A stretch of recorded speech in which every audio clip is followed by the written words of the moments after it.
Welcome back to Sports by GSMC Podcast Network.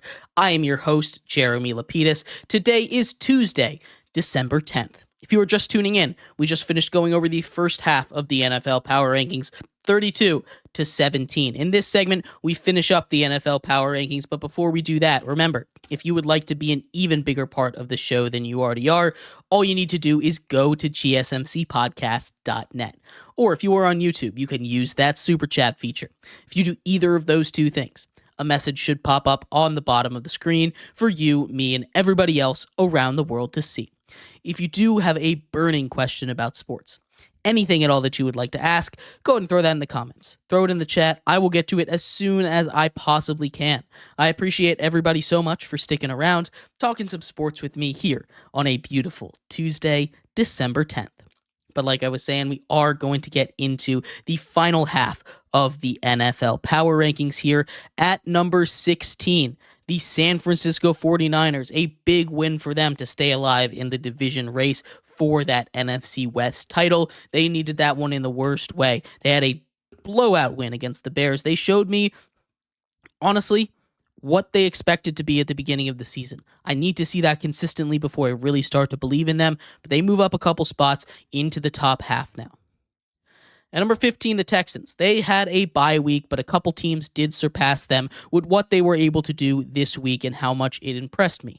The Houston Texans, still a very good team. I'm very concerned about that offensive line. I'm a little bit concerned about that defense, but with the addition of Nico Collins, as long as he can stay healthy, I think this team can stay in the game with just about anybody, especially with the run game with Joe Mixon. At 14, we have the Seahawks, a massive win, a potentially division-clinching win. Now, it obviously isn't the actual division clincher, but they're now 3-1 in division play. They have sole possession of first place, and that was a game that they desperately needed. If they had dropped it, they would have fallen out of the playoffs, and they wouldn't need help to get back in. The Cardinals would have been back on top there. Instead, they have a one-game lead over the Rams at this point. The Rams, who showed me a lot this week. It's going to be a tight race between them. They still have to play each other one more time. That's going to be a huge game for the division. The Seahawks at 14. There they are. The Los Angeles Rams at 13. When they play each other, that game will most likely be for the division. Now, obviously, all four teams are still in the division, so it's not over quite yet. But what the Rams were able to do against a good Bills teams, one of the best teams in the entire NFL, hold them back despite a 6-touchdown performance from Josh Allen, was incredibly impressive, and I cannot wait to see what this team does as it continues to get healthy and more together. This is a very dangerous Rams team that you do not want to see in the playoffs. At 12, it's the Bucs. They get in the playoffs. They're officially back in. They have sole possession of first place in that division, and they survived the onslaught of injuries that they faced when all of their skill positions went down. A huge, huge, huge accomplishment for them, helped by the fact that the Falcons just fallen off the face of the earth. They forgot how to play football, apparently. But the Bucs, they continued, even without their weapons, to play it close. We saw McMillan score 2 touchdowns this week. That was incredibly, incredibly huge for them. Mike Evans in danger of not reaching that 1,000-yard mark. It's still possible, but he needs to pick up the pace a little bit. The Bucs, a very scary team. Again, another team that doesn't have the prettiest record, but you don't want to see them in the playoffs because they will fight tooth and nail in that game.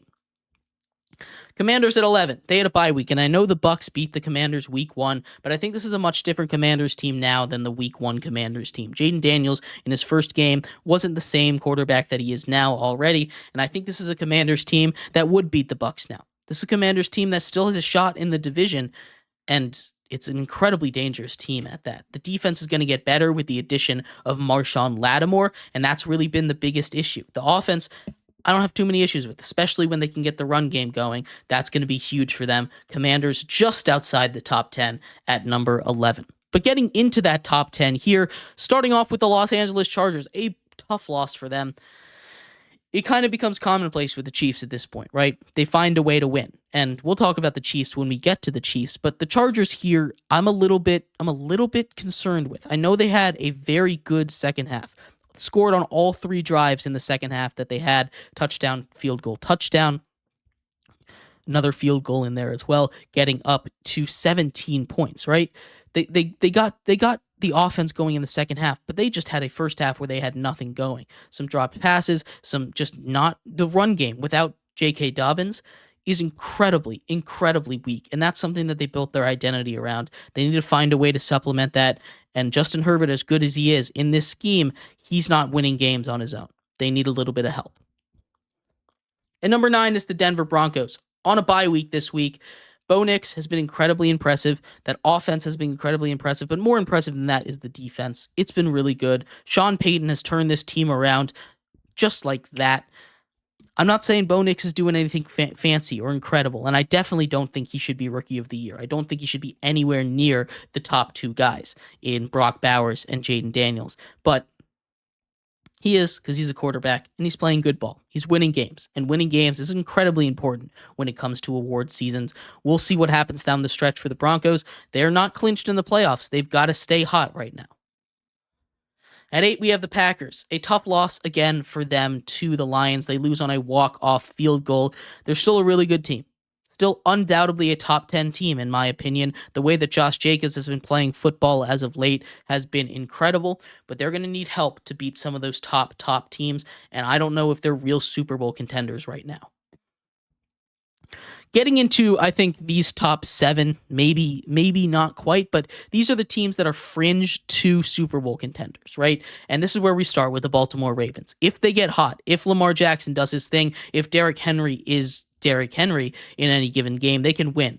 But they have just not had the special teams performance to help them out, and that's incredibly important. Lamar Jackson playing like an MVP, Derrick Henry playing like an Offensive Player of the Year, but they've still lost 5 games. The defense is starting to play better, but they need to pull it together a little bit more. The Ravens at 7, they've lost 5 games, and they need to figure out how to stop the bleeding. At 6 is the Steelers. They're up to 10. They're tied for the Bills for that second seed in the AFC, and they could even find a way to get that number 2 seed and secure home field advantage for all but that final game, if they get there. This is an incredibly impressive Steelers team. I love what they're able to do defensively. Russell Wilson adds that deep ball offensively. They're going to need George Pickens back. He's a huge part of that offense, but Najee Harris playing the best ball of his career. This is going to be a Steelers team that is dangerous in the playoffs. Entering the top 5, and the biggest risers this week, it's the Minnesota Vikings. Egg on my face. I underranked them.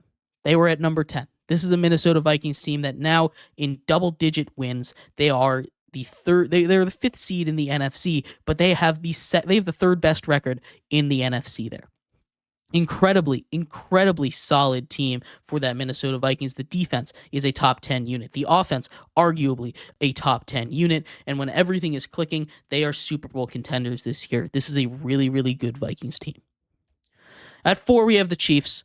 They win close games, right? And we can talk about luck or skill. It's obviously a little bit of both. Anytime you have a dynasty run, there's going to be luck involved. Of course there is. Injury luck is a huge part of it. They're not really doing very good on that side. You're going to have some luck with how the ball bounces. It's going to happen.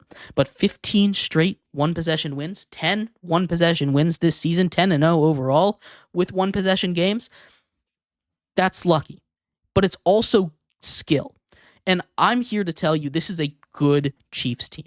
This is a Chiefs team that is more good than lucky. And like I said, luck is obviously a part of it. Luck, good or bad, is a part of every single NFL game, every single NFL team, every single NFL season.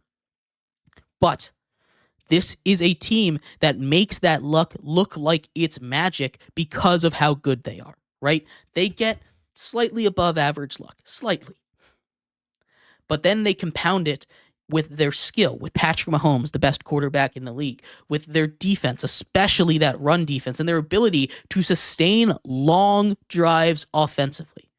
No matter what, they sustain long drives. The Chargers only had 3 drives the entirety of the second half, and they scored on all 3 of them. And yet the Chiefs still won the game. They find a way to get the ball at the end. They hold the ball until the last second, and then they win the game. They know how to play with the right pace, and that is incredibly impressive. It is a sign of incredible coaching, and the Chiefs are better than they are lucky. Luck's still a part of it, but they're a very good team here at number 4. At number 3, it's the Bills. Josh Allen, Josh Allen is at number 3, I should say. He accounted for all 6 of the Buffalo Bills touchdowns last week. He had some help. He had some yak from Khalil Shakir, who had a really, really good game. The defense needs to step up. There was a weird call. They got down to the 1-yard line, and instead of, throwing the ball 3 times, they had 3 timeouts. They could have scored and then kicked the ball deep or tried the onside kick and gotten the ball back with 40 seconds.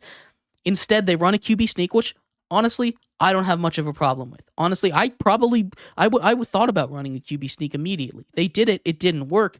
My issue is calling that timeout there. Sean McDermott should never have called that timeout. I don't care if you let 20 seconds run off the clock, right? You just line up, you run another QB sneak. You do not call a timeout because you see what happens. You don't touch the ball again.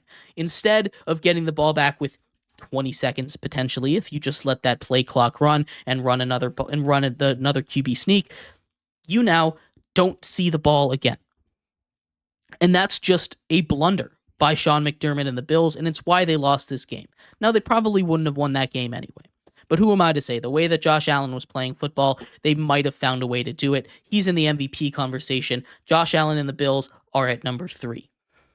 Number 2 goes to the Eagles. I'm a little concerned about this Eagles team. I am.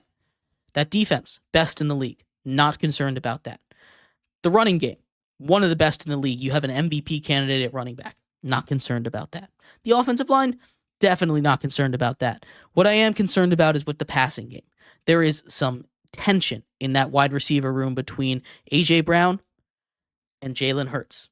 And it is going to potentially tear this team apart. We like to talk about wide receiver divas. I saw a really good clip from Philadelphia Sports Radio where they broke down the history of this team's issues, interpersonal issues. December of 2023, there were reports of Jalen Hurts' issues with leadership. They're saying that he's a different person since getting his new contract. Then there's the issue with him and Nick Sirianni. That's obviously been a conversation for all of the season. They seem to have patched it up, but now you have Jalen Hurts and A.J. Brown. And Jalen Hurts has been a part of all of these huge team drama issues. It's an issue. I don't know what's going on with that, but they need to figure it out, and they need to figure it out fast. Otherwise, this team is going to fall off like they did last season. I'm not quite concerned yet because they're still winning games, but they're letting the Panthers hang close. They're letting these teams that they should be winning by a lot hang close. And I'm going to give the Panthers credit on that. I think the Panthers played great football. Arguably should have won that game if Xavier Legette catches that ball down the stretch. Tough catch. Not going to put too much on him for that. But Eagles need to find a way to smooth out the tension. Otherwise, they're going to have an early exit and yet another very angry fan base. And at number 1, it's the Detroit Lions. They just win games, right? That it was an incredibly gutsy call by Dan Campbell to go for it at that point in time when they just could have taken the points and gone up, given the ball back to the Packers with 30 seconds and no timeouts. That was a risky play. It worked. I'm a little worried that it's going to come back and bite them. But that's their identity. I don't mind them doing it as long as it works. The Detroit Lions are the best team in football. They have an incredible running game. Tim Patrick adds a whole nother element to that passing game, just a reliable third option for them, and that's huge. But running through the top 10 real quick. At number 10, Chargers, 9, Broncos, 8, the Packers, 7, the Ravens, 6, the Steelers, 5, the Vikings, 4, the Chiefs, 3, the Bills, 2, the Eagles, and number 1, the Detroit Lions. Let me know what you think of this list. I'd love to hear your thoughts. We're going to take a quick break. When we come back, we turn our attention to college football. How do you fix that college football bracket? Find out next here on Sports by GSMC Podcast Network.